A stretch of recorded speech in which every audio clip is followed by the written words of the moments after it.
Well, one of the most contentious topics in all of sports discourse is no doubt the top 10 greatest players of all time list. And spoiler alert, it is really hard to whittle down all of the great players who have played throughout league history into just 10 spots.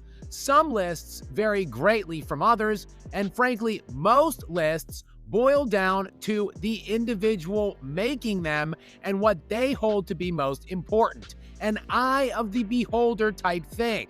But in some instances, there is an obvious agenda, like in the case of Isiah Thomas and the embarrassing top 10 list he just dropped. It is, without question, the pettiest list ever created, which highlights the fact that Thomas is still crying himself to sleep at night when thinking about Michael Jordan.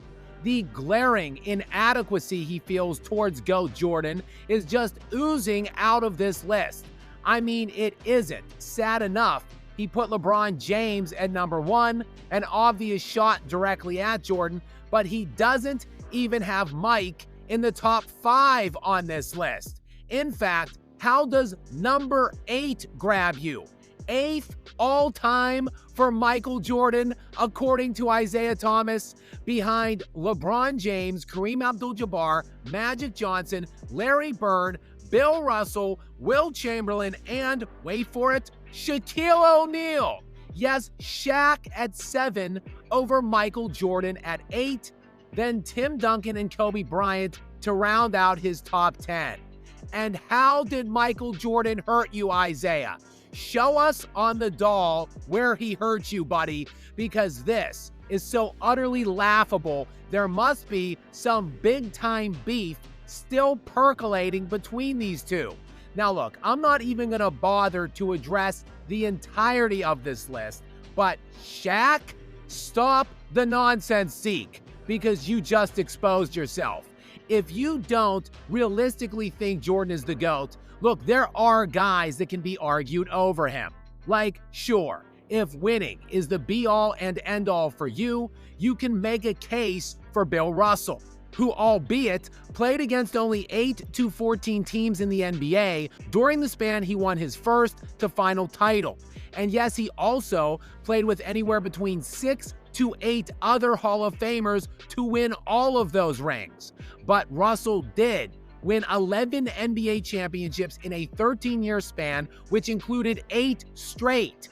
If you think individual dominance, meanwhile, is the most important thing, perhaps you can make a case for the great Will Chamberlain, who averaged 40 points and 25 rebounds for a 7-year span from 1960 to 1966. Yes, 40 and 25 for a 500-game span in the NBA certainly does make a fairly compelling case, as does Kareem Abdul-Jabbar's total resume, which boasts 10 finals appearances, 6 rings, and 6 league MVPs, the most in league history, and one more than even Jordan.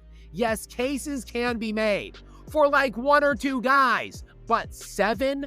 And Shaquille O'Neal? Seriously, how? Jordan trumps O'Neal in literally everything. He ranks higher than Shaq in every advanced metric there is, while also averaging more points per game and scoring more total points for a career, despite O'Neal playing 4 more years than Jordan. Jordan also won 2 more titles than O'Neal, and that is despite Shaquille O'Neal playing 8 years with Kobe Bryant, an undeniable top 10 all-time player, while he also played with Dwayne Wade, a top 5 all-time positional player. He also played with Penny Hardaway for 2 seasons when Penny was first-team All-NBA at the 2 spot, and Jordan during that time in the NBA was playing baseball.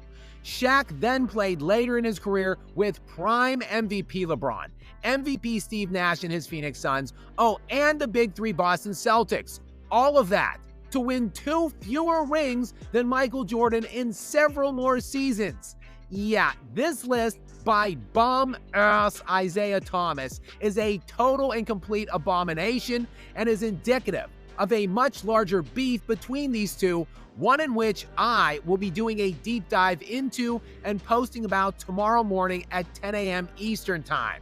So make sure you guys are subscribed with notifications turned on to make certain you catch that one. And in the meantime, if you missed it, perhaps you would like to check out my top 10 all-time list right here. Until next time, guys.